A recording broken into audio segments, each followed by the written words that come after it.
Assalamualaikum warahmatullahi wabarakatuh. Nama saya Ferry Ferdiansyah. Saya dari semester 3 kelas B. Di sini saya akan mereview jurnal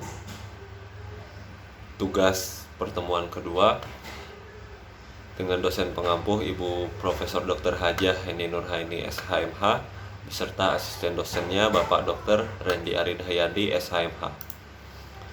Jurnal di sini yang berjudul Kriminalisasi terhadap perbuatan pekerja seks komersial dalam pembaharuan hukum pidana oleh Anak Agung Gede Triyatna I Gusti Ngurah Perwata.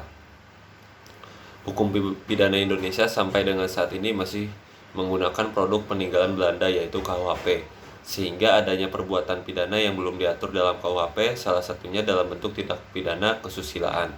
KUHP dalam hal ini mengatur mengenai perbuatan yang dilakukan oleh mucikari, sedangkan perbuatan yang dilakukan oleh pekerja seks komersial tidak ada pengaturan yang jelas, sehingga kriminalisasi terhadap perbuatan pekerja seks komersial dalam hukum pidana Indonesia tidak dapat dikarenakan sanksi pidana.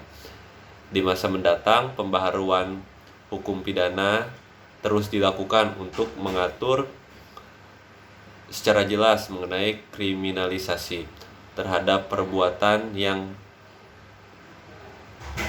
pekerja seks komersial dalam hukum pidana Indonesia dan mengetahui pengaturan mengenai sanksi pidana yang dapat diberikan kepada pekerja seks komersial di masa mendatang. Pengaturan terhadap perbuatan pekerja seks komersial dalam hukum pidana Indonesia.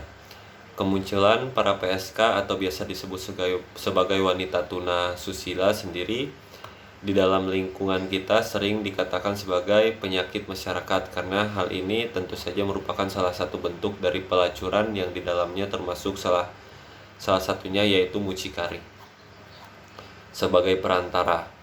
Tindakan yang dilakukan oleh para PSK tersebut saat ini lebih dikenal dengan istilah prostitusi. Prostitusi merupakan suatu perbuatan yang dilakukan khususnya oleh para wanita dengan cara menyerahkan dirinya kepada para lelaki dengan maksud untuk melayani hawa nafsu si lelaki tersebut dengan menerima sejumlah uang atau imbalan tertentu sebagaimana yang telah disepakati sebelumnya.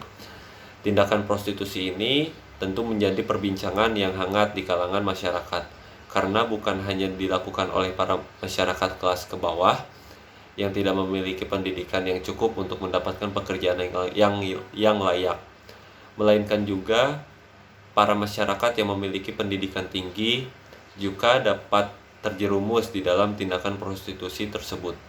Menurut hukum pidana sendiri, tindakan prostitusi tersebut dapat digolongkan sebagai tindak pidana kesusilaan. Mengenai pengaturan tindak pidana di Indonesia saat ini menggunakan baik itu aturan yang bersifat umum yaitu KUHP atau aturan yang bersifat khusus yaitu aturan di luar KUHP seperti contoh Undang-Undang Narkotika. Mengenai pengaturan terhadap tindak pidana kesusilaan saat ini dalam hukum pidana Indonesia yaitu menurut ketentuan KUHP hanya memberikan pengaturan yang sangat sempit, di mana pengaturan tersebut tindakan prostitusi hanya berlaku kepada para perantara yaitu mucikari saja, sebagaimana yang dinyatakan dalam pasal 296 KUHP dan pasal 506 KUHP.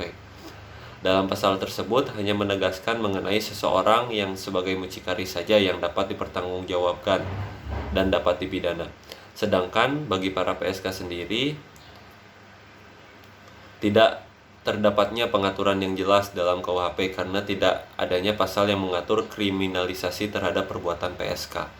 Jika dikaitkan dengan pasal 284 KUHP yang mengatur mengenai perbuatan zina, bahwa zina tersebut merupakan hubungan seks di luar ikatan perkawinan, hal ini tentu tidak tepat karena para PSK tersebut melakukan hubungan seksual bukan atas rasa saling suka, melainkan dengan maksud mencari nafkah untuk mendapatkan sejumlah uang yang diberikan oleh penggunanya.